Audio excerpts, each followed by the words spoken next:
यह है सुनील का घर और यहां सुनील पढ़ाई कर रहा है।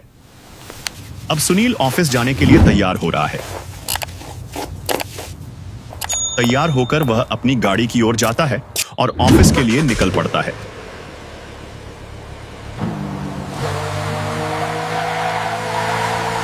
सुनील ऑफिस पहुंच चुका है और कंप्यूटर पर अपना काम कर रहा है। सुनील को परमेश्वर में बहुत अधिक विश्वास था, इसलिए वह हर रोज चर्च जाता था। आपने मुझे सब कुछ दिया है, ऐसे ही कृपा बनाए रखना। चर्च में बैठकर सुनील बाइबल पढ़ रहा है। अब सुनील चर्च से बाहर निकलकर घर की ओर जा रहा है। रास्ते में उसकी मुलाकात अपने एक दोस्त गौरव से होती है। कैसा है भाई? बड़े दिन बाद दिखाई दिया है। मैं ठीक हूँ भाई, आप कैसे हो? मैं भी ठीक हूँ भाई। आप किधर से आ रहे थे? भाई मैं चर्च से आ रहा हूँ प्रार्थना करके। अच्छा भाई, एक बात बताओ मुझे कि परमेश्वर कैसा है, कहाँ रहता है? परमेश्वर निराकार है, वो दिखाई नहीं देता। भाई मैंने तो पढ़ा है बाइबल में कि परमात्मा साकार है, उसका शरीर है। भाई ये कहाँ लिखा है? मैंने तो आज तक ऐसा नहीं पढ़ा। पेज नंबर 4 उत्पत्ति 1 में लिखा है कि परमात्मा ने मनुष्य को अपने जैसा बनाया है। जब परमेश्वर ने मनुष्य को अपने जैसा बनाया, तो परमात्मा का शरीर भी मनुष्य जैसा हुआ है। अब आप बताओ, परमात्मा निराकार कैसे हुआ? तुम झूठ बोल रहे हो, ऐसा कुछ नहीं लिखा, ऐसा कुछ नहीं लिखा। सुनील गौरव पर गुस्सा होकर वहां से चला जाता है और सीधे चर्च में फादर के पास जाकर सवाल करता है। फादर, मुझे एक बात बताओ, परमेश्वर कैसा है, कहाँ रहता है? बेटा, परमेश्वर निराकार है, वो दिखाई नहीं देता। क्या फादर, बाइबल में ऐसा कुछ लिखा है कि परमेश्वर ने मनुष्य को अपने जैसा बनाया? बेटा, बाइबल में ऐसा कुछ नहीं लिखा। परमेश्वर निराकार है। फादर, मुझे मेरे दोस्त ने बताया है कि परमात्मा साकार है। उसने बाइबल का पेज नंबर भी बताया है। ऐसा कुछ नहीं लिखा, सब झूठ बोलते हैं। फादर, मैं तो आपसे यही पूछने आया था, अगर नहीं लिखा तो ठीक है। बेटा, ऐसा नहीं लिखा, परमेश्वर निराकार है। इसके बाद वह घर पहुंच जाता है, लेकिन गौरव की कही हुई बात उसके मन में घर कर जाती है। वह दिन रात उसी के बारे में सोचता रहता है। फिर एक दिन सुनील गौरव को कॉल करता है। हेलो गौरव, कैसा है भाई? भाई मैं ठीक हूं, आप सुनाओ, कैसे हो? भाई मैं भी ठीक हूं। मुझे एक बात बताओ, अभी आप मेरे घर आ सकते हो? हाँ भाई, मैं आ सकता हूं, पर बात तो बताओ, क्या हो गया? भाई कुछ नहीं हुआ, बस मुझे उस बात का प्रमाण दिखाओ कि यहाँ पे परमात्मा साकार लिखा है। ठीक है भाई, मैं आ रहा हूं आपके घर। भाई आ जाओ, ठीक है, पर बाइबल साथ में लेके आना। ठीक है भाई, मैं बाइबल साथ में लेकर ही आ रहा हूं। अब गौरव सुनील के घर की तरफ बाइबल लेकर जा रहा है। भाई मुझे अब दिखाओ प्रमाण, बाइबल में कहाँ लिखा है कि परमात्मा साकार है? भाई ये देखो, पेज नंबर 4 उत्पत्ति 1 में लिखा है कि परमात्मा ने मनुष्य को अपने जैसा बनाया। गौरव, बात तो सही है, ऐसा ही लिखा है। भाई आपने जो मुझे अब प्रमाण दिखाया वो सब सही है, पर तुझे ये कैसे पता चला? भाई मैं संत रामपाल जी महाराज की सत्संग सुनता हूँ, वहां से ही पता चला। संत रामपाल जी महाराज जी की सत्संग कहाँ पे आती है?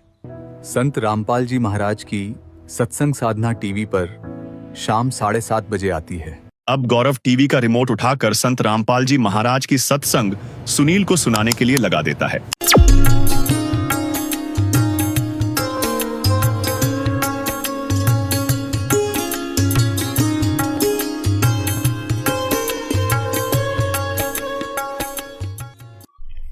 सर्वप्रथम आपको पवित्र बाइबल से परिचित कराते हैं।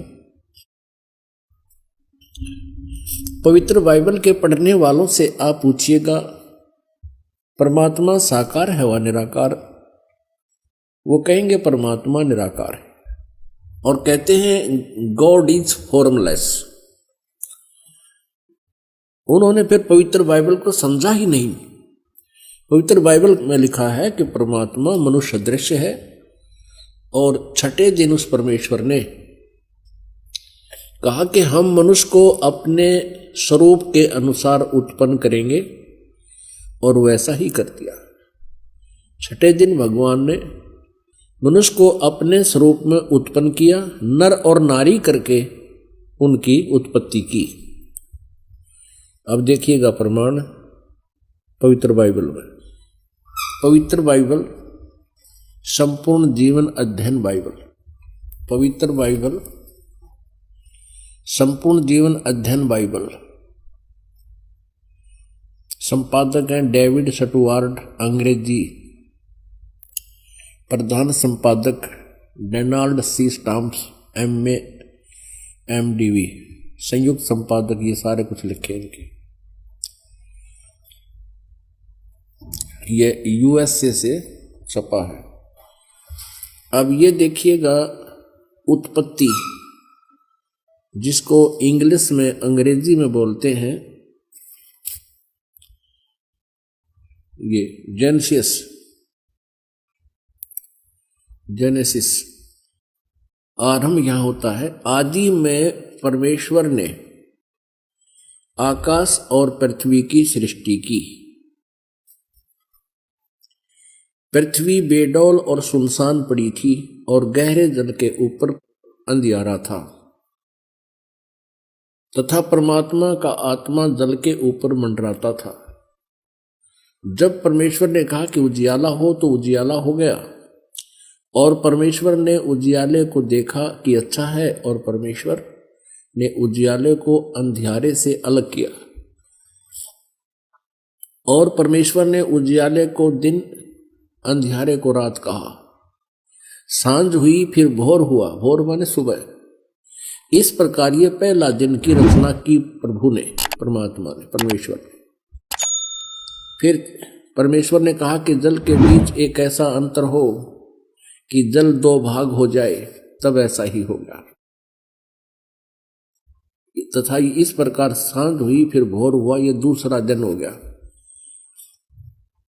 फिर तीसरे दिन कुछ और रचना की, सांझ हुई फिर भोर हुआ, फिर ये तीसरा दिन हो गया। ये फिर सांझ हुई फिर भोर हुआ, ये चौथा दिन हो गया। कुछ और रचना की परमात्मा ने, चौथा दिन हो गया। फिर ये प्रश्न नंबर 5 पे, तथा फिर और बहुत सी रचनाएं की परमेश्वर ने, तो सांझ हुई फिर भोर हुआ, इस प्रकार ये 5वां दिन हो गया। अब हम छठा दिन पढ़ेंगे।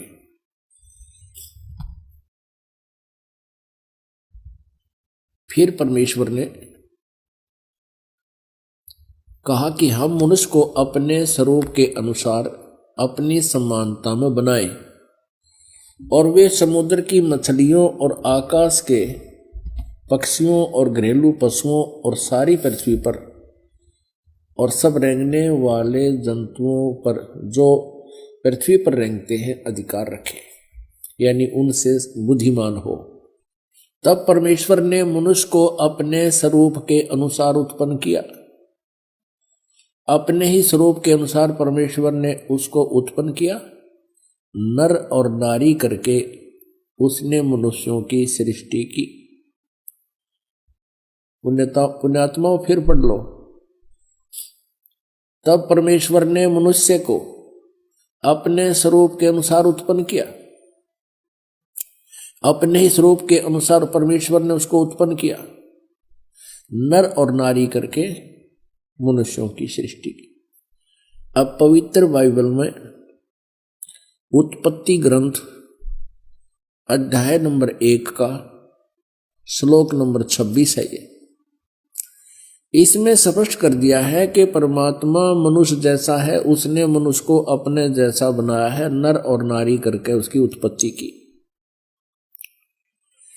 आगे परमेश्वर ने एक और कमाल किया है कि मनुष्यों के लिए मांस खाने का आदेश उस परम पिता का नहीं है जिसने सब ब्रह्मांडों की रचना की, जो कुल का मालिक है। आगे देखिएगा इसी उत्पत्ति ग्रंथ में ये 26 नंबर हमने पढ़ लिया।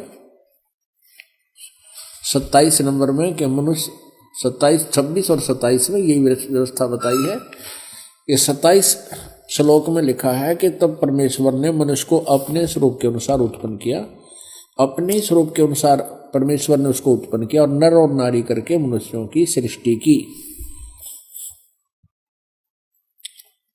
अब 29 श्लोक में देखो, फिर परमेश्वर ने उनसे कहा, मनुष्यों को सुनो, जितने बीज वाले छोटे छोटे पेड़ सारी पृथ्वी के ऊपर हैं और जितने वृक्षों में बीज वाले फल होते हैं वे सब मैंने तुमको दिए हैं, वे तुम्हारे भोजन के लिए।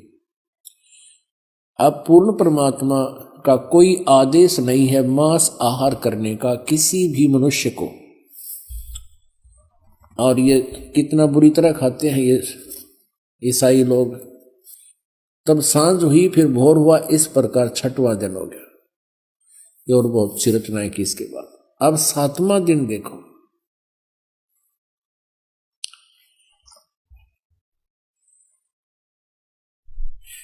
यो आकाश और पृथ्वी और उनकी सारी सेना का बनाना समाप्त हो गया 6ठे दिन।